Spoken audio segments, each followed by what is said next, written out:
ಸಾಕಷ್ಟು ಇರಿಬೆ ಆಗತ್ತೇವು. ಅವು ಮಾವಿನಕಾಯಿ ತೆಗಿಯೋಕ್ಕೂ ಕೊಡುವಲ್ದು, ಸರಿಯಾಗಿ ಗಿಡ ಸ್ವಚ್ಛ ಮಾಡೋಕ್ಕೂ ಕೊಡುವಲ್ದು. ಅದಕ್ಕೆ ಪರಿಹಾರ ಏನು?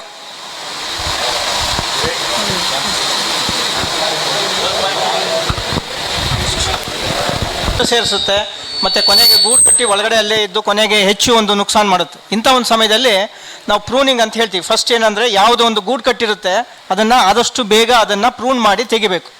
ಮತ್ತು ಇನ್ನೊಂದು ಏನಂತಂದರೆ ಅದಕ್ಕೆ ನಾವು ಒಂದು ಕೆಮಿಕಲ್ ಮಾಡಿದ್ದೀವಿ. ಕೆಮಿಕಲ್ ಸ್ಪ್ರೇಗೆ ನಾವು ಸಜೆಸ್ಟ್ ಮಾಡಿದ್ದೀವಿ. ನಿಮ್ಗೆ ಅಲ್ಲೇ ತೋರ್ಸೋಕ್ಕೆ ಟೈಮ್ ಇರಲಿಲ್ಲ, ಆ್ಯಕ್ಚುಲಿ ನಾನು ಅದರಲ್ಲಿ ಹಾಕಿದ್ದೆ ನಿಮಗೆ.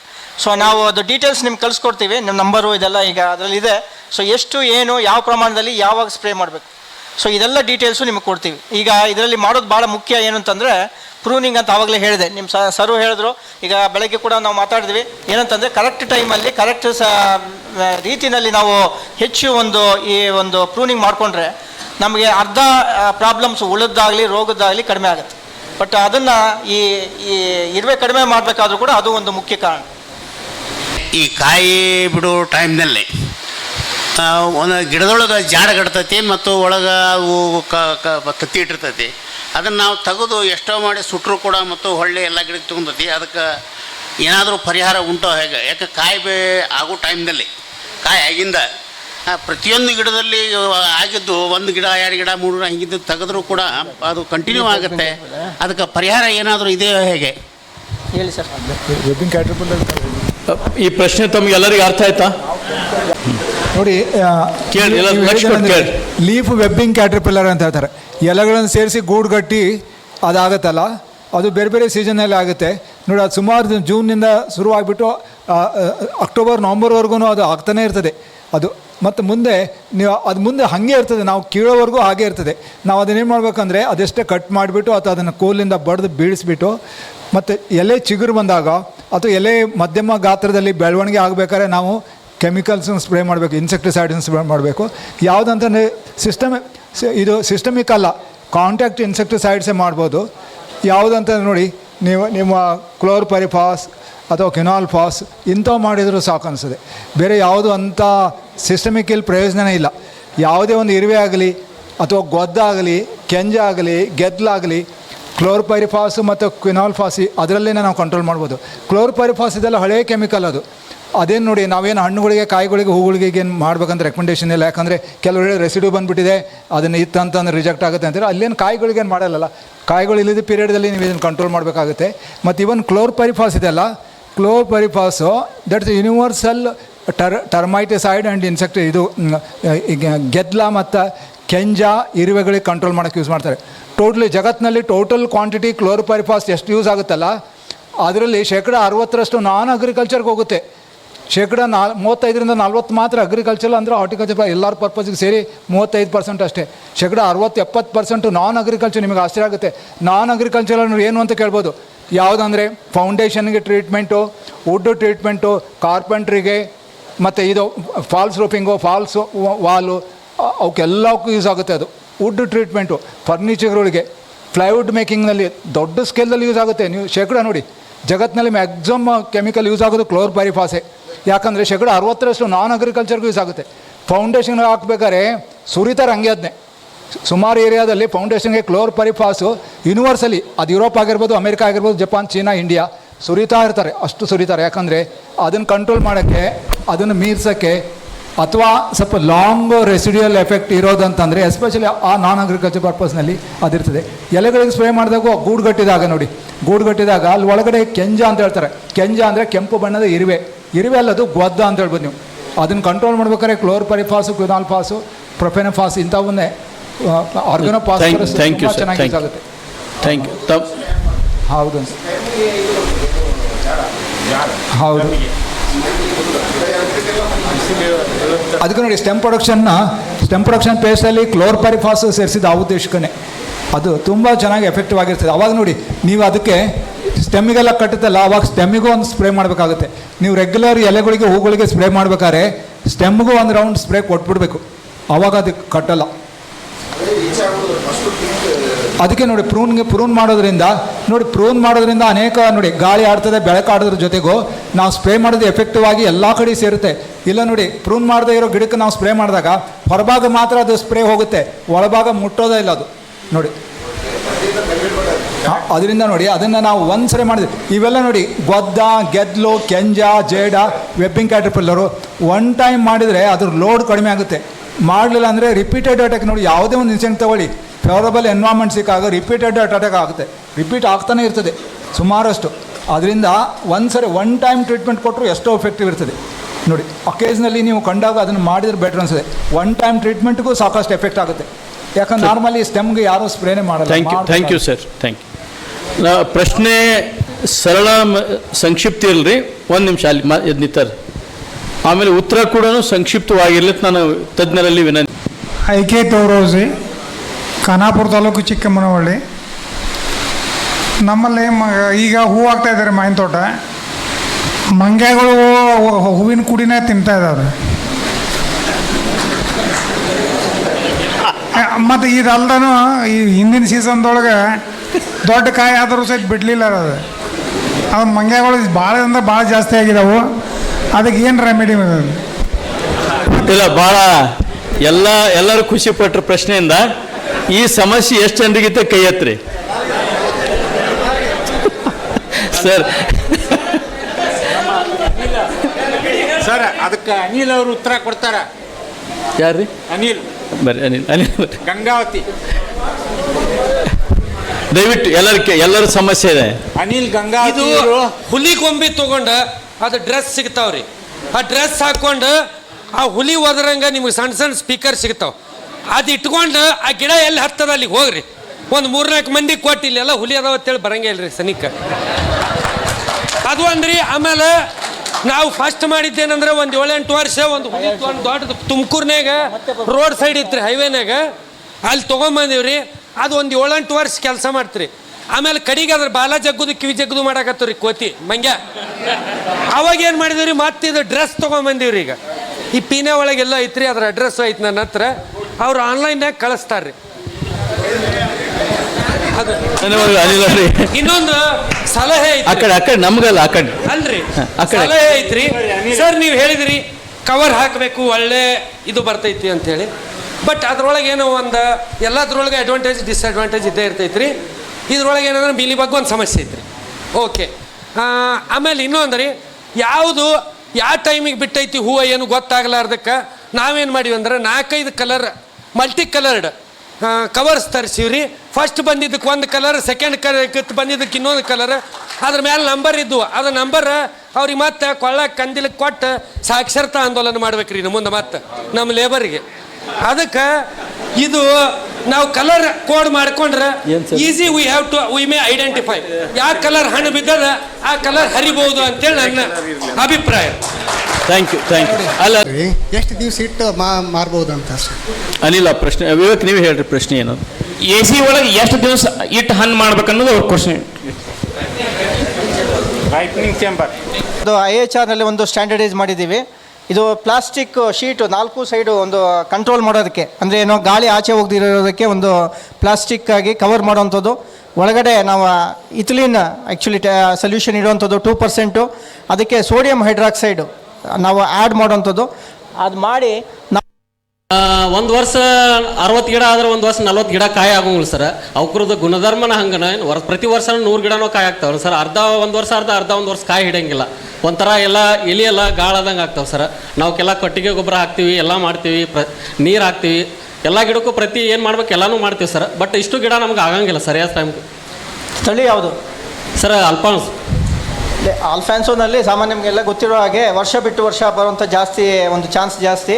ಅದರಲ್ಲೂ ಮುಖ್ಯವಾಗಿ ಈಗ ನಾವು ನಿಮಗೆ 2-3 ಥರ ಅಂದೆ. ಒಂದು ಕೊಟ್ಟಿಗೆ ಗೊಬ್ಬರ ಹಾಕೋದು, ಮತ್ತು ಕಾಂಪ್ಲೆಕ್ಸ್ ಗೊಬ್ಬರ ಸಾರ್ವಜನಿಕ ರಂಜಕ ಪೊಟ್ಯಾಶ್ 3 ಇರೋಂಥದ್ದು ಹಾಕೋದು, ಕರೆಕ್ಟ್ ಟೈಮಿಗೆ ಮಾಡೋವಂಥದ್ದು, ಪ್ರೂನಿಂಗ್ ಮಾಡೋವಂಥದ್ದು, ಮತ್ತು ಮುಖ್ಯವಾಗಿ ನೀರು ಸಿಗದಿರ ಮಾಡೋವಂಥದ್ದು, ತೇವಾಂಶ ಸಿಗದಿರ ಮಾಡೋದು. ಯಾವಾಗ 2 ತಿಂಗಳು ಮೊದಲು, ಹೂವು ಬರೋಕ್ಕೆ 2 ತಿಂಗಳು ಮೊದಲು. ಇದು ಕಂಟಿನ್ಯೂಸ್ ಆಗಿ ಫಾಲೋ ಮಾಡಬೇಕು.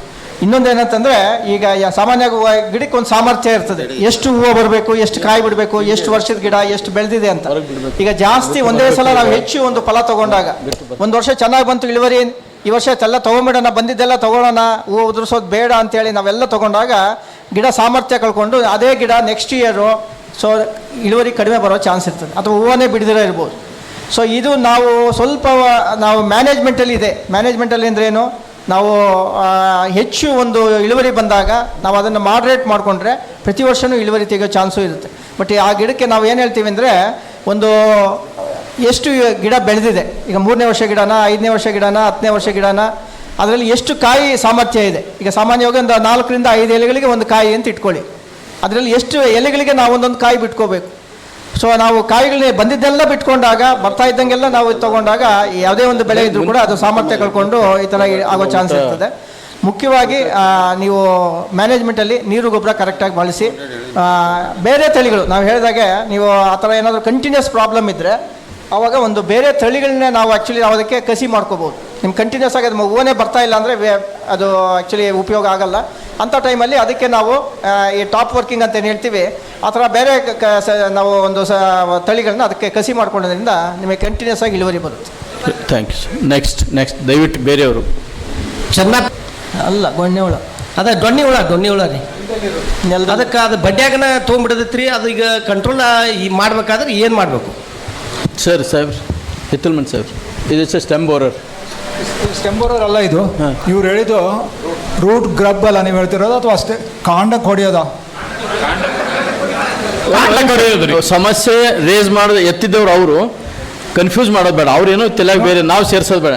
ನಿಮ್ಮ ತಮ್ಮ ನೋಡಿ, ಅದು ಕಾಂಡ ಕೊರೆಯೋದೇನೆ ಅದು ಅವ್ರು ಹೇಳಿದ್ದು. ನೋಡಿ, ಕಾಂಡ ಕೊರೆಯೋದು ನೆಲಕ್ಕೆ ಹತ್ತಿ ತೂತು ಮಾಡುತ್ತೆ, ಸ್ವಲ್ಪ ಮೇಲೆ ಮಾಡುತ್ತೆ, ಇನ್ನೂ ಸ್ವಲ್ಪ ಮೇಲೆ ಮಾಡುತ್ತೆ, ಹಾಗೆ ಜಾಸ್ತಿ ಆಗ್ತಾ ಮೇಲೆ ಇನ್ನೂ 3, 4, 5, 6 ಅಡಿವರೆಗೂ ಕೆಲಸರೇ ತೂತು ಹೊಡಿತದೆ. ಅದೇನು ಬರ್ತಾ ಅಲಕ್ಷ್ಯತೆ ಮಾಡಿದಂತಹ, ನೆಗ್ಲೆಕ್ಟ್ ಮಾಡಿದಂಥ ಗಾರ್ಡನ್ನಲ್ಲಿ ರಿಪೀಟ್ ಆಗಿ ಆಗ್ತಾನೆ ಇರ್ತದೆ.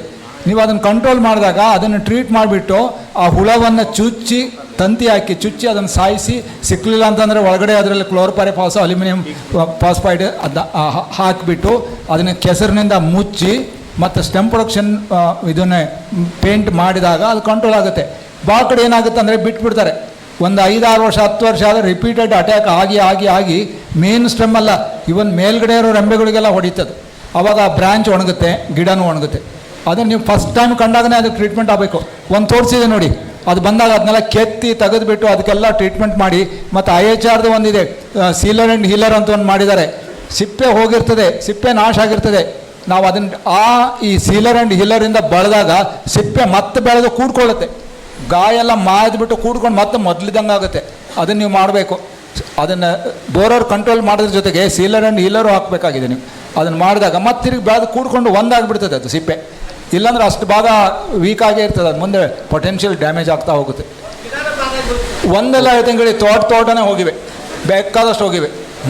ಸರ್ ಅಲ್ಲಿದೆ, ಅಲ್ಲಿ ಚಿತ್ರ ಇದೆ ನೋಡಿ, ದಯವಿಟ್ಟು ಇಲ್ಲಿ ತೋರಿಸ್ತಾ ಇದ್ದೀವಿ. ಮುಂದೆ ಏನು ಮಾಡ್ಬೋದು ಆ ಕಡೆ ಹೋಗಿ ಡಾಕ್ಟ್ರೆ ಆ ಕಡೆ ಹೋಗಿ. IHR ಫಾರ್ಮುಲೇಷನ್ ಅಂತ. IHR ಫಾರ್ಮುಲೇಷನ್ ಅಂದರೆ ABC ಅಂತ ಹೇಳ್ತೀವಿ, ಅರ್ಕಾ ಬೋರರ್ ಕಂಟ್ರೋಲ್ ಅಂತ. ಮೊದಲು ಏನು ಮಾಡಬೇಕು ಅಂತಂದರೆ, ನಾವು ಆ್ಯಕ್ಚುಲಿ ಯಾವಾಗ ಈ ಥರ ಪ್ರಾಬ್ಲಮ್ ಸ್ಟಾರ್ಟ್ ಆಗುತ್ತೆ ಅಂದರೆ, ಮಳೆಗಾಲ ಶುರುಕ್ಕೆ ಮೊದಲೇ ನಾವು ಆ್ಯಕ್ಚುಲಿ ಪ್ಲ್ಯಾನ್ ಮಾಡ್ಕೋಬೇಕು. ಮಳೆಗಾಲದಲ್ಲೇ ಜಾಸ್ತಿ ಹೆಚ್ಚಾಗಿ ಒಂದು ಈ ಥರ ಇನ್ಫೆಕ್ಷನ್ ಆಗೋದು. ಸೊ ಇಲ್ಲಿ ಏನಾಗುತ್ತೆ, ಯಾವಾಗ ನಮಗೆ ಕೊಂಬೆಗಳು ಹಳದಿ ಕಲರ್ಗೆ ಶುರುವಾಗುತ್ತೆ, ಅಥವಾ 1-2 ಕೊಂಬೆ ಒಣಗೋದಕ್ಕೆ ಶುರುವಾಗುತ್ತೆ, ಅಂಥ ಟೈಮಲ್ಲೇ ಶುರು ಮಾಡಿಕೊಂಡ್ರೆ ಹೆಚ್ಚು ಒಂದು ಗಿಡ ಉಳಿಸೋದಕ್ಕೆ ಸಾಧ್ಯತೆ ಇರುತ್ತೆ. ಯಾಕಂದರೆ ಈ ಒಂದು ಕಾಂಡಕೊರಕ ಹುಳದಿಂದ ಗಿಡನೇ ಕಾಯಿ ಬಿಡ್ತಾ ಇರೋದ್ರಿಂದ ಗಿಡನೇ ಫುಲ್ ಒಂದು ದಿವಸ ಒಣಗೋಗ್ಬಿಡುತ್ತೆ. ವೇಸ್ಟ್ ಫುಲ್ಲು ಜಮೀನೆಲ್ಲ ನಮಗೆ ಎಲ್ಲ ಒಣಗಿದ ಗಿಡ ಆಗಿಬಿಟ್ರೆ ನಾವು ಮಾಡಿದ್ದೆಲ್ಲ ಅಷ್ಟು ದಿವಸ ಮಾಡಿದ್ದೆಲ್ಲ ವೇಸ್ಟ್ ಆಗಿಬಿಡುತ್ತೆ. ಹಾಗಾಗಿ ಸೊ ಆ ಥರ ಯಾವಾಗ ನಾವು ತೋಟಕ್ಕೆ ಹೋದಾಗ ದಯವಿಟ್ಟು ಗಮನಿಸಿ, ನೀವು ಬುಡದತ್ರ ಎಸ್ಪೆಷಲಿ 2 ರಿಂದ 3 ಅಡಿ ಒಳಗಡೆ ಬುಡದತ್ರ ಯಾವುದಾದ್ರೂ ತೂತುಗಳಾಗಿದೆಯಾ, ಹೋಲ್ಸ್ ಆಗಿದೆಯಾ, ಅದರಿಂದ ಏನಾದರೂ ವೇಸ್ಟು ಆಚೆ ಬರ್ತಾ ಇದೆಯಾ, ಆ ಥರ ಏನಾದರೂ ಆಗಿದೆಯಾ ಗಿಡಕ್ಕೆ ಅಂತ ನಾವು ಒಂದು ಅಬ್ಸರ್ವ್ ಮಾಡಬೇಕು. ಮೊದಲನೇದಾಗಿ ಹೊಸದಾಗಿ ಏನಾದರೂ ಹೋಲ್ಸ್ ಆಗಿ ಅದರಿಂದ ಏನಾದರೂ ಕಚಡ ಆಚೆ ಬರ್ತಾ ಇದ್ದರೆ ಅದರಲ್ಲಿ ಒಳಗಡೆ ನಮ್ಮದೇ ಹುಳ ಇದೆ ಅಂತಲೇ ಅರ್ಥ.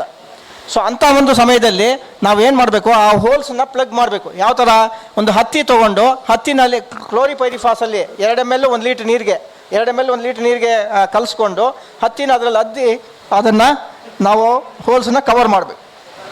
ನೀವು ಮಣ್ಣು ತೇವ ಮಾಡಿಕೊಂಡು ಮಣ್ಣನ್ನು ಅದಕ್ಕೆ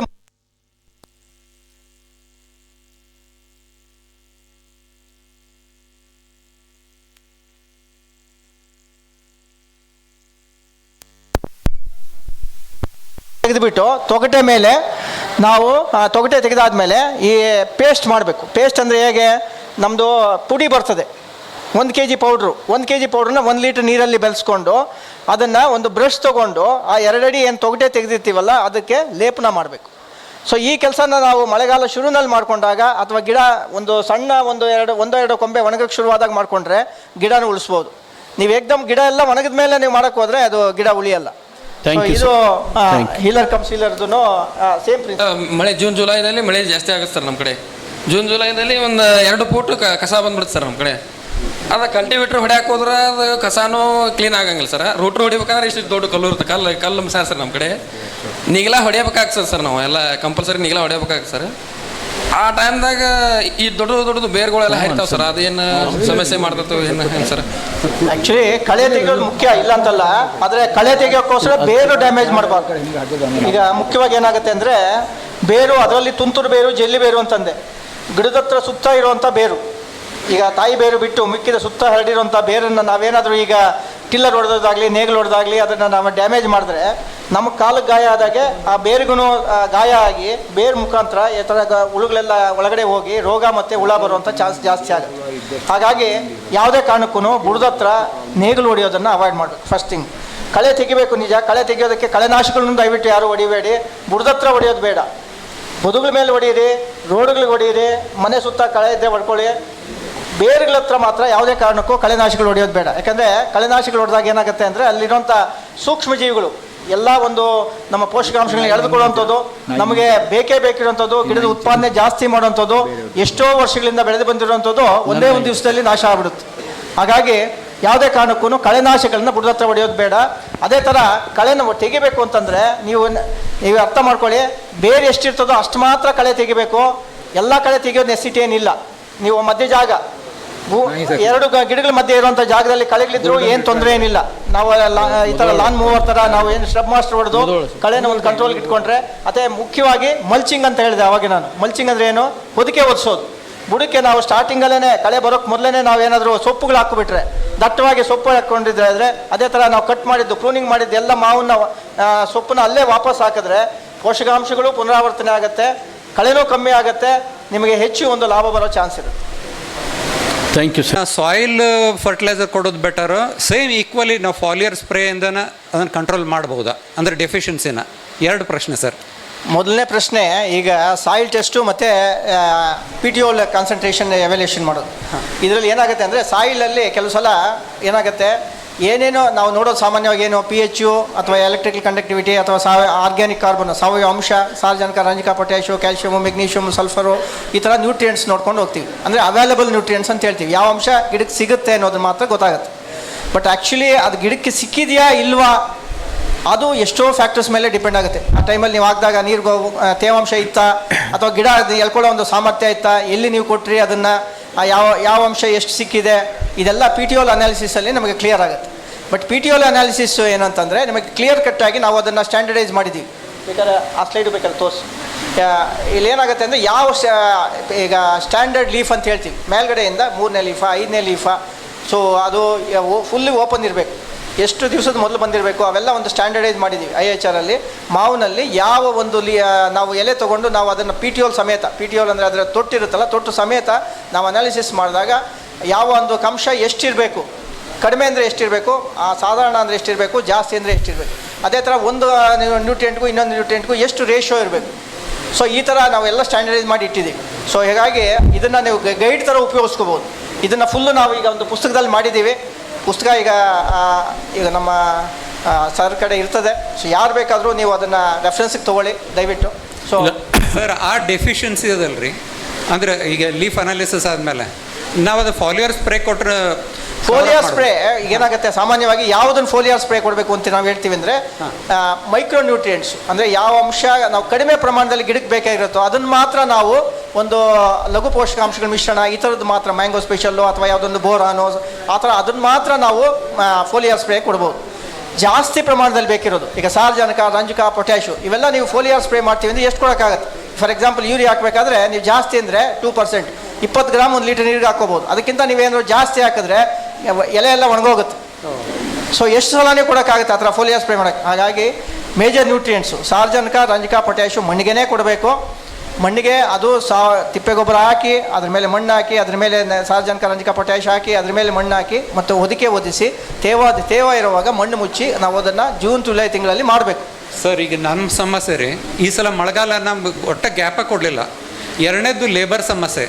ಆ ಕಾರಣಕ್ಕೆ ನಾವು ಫಾಲಿಯರ್ ಕೊಟ್ರೆ ಆಗಬಹುದಾ? Even major nutrient short gap arrangement ಅಷ್ಟೇ. ಫೋಲಿಯರ್ ಗ್ಯಾಪ್ ನೀವು ಯಾವಾಗ ಕೊಡ್ಬೋದು ಫೋಲಿಯರ್ ನ್ಯೂಟ್ರಿಷನ್ ಅಂದರೆ ಕಾಯಿ ಕಚ್ಚಿದಾಗ.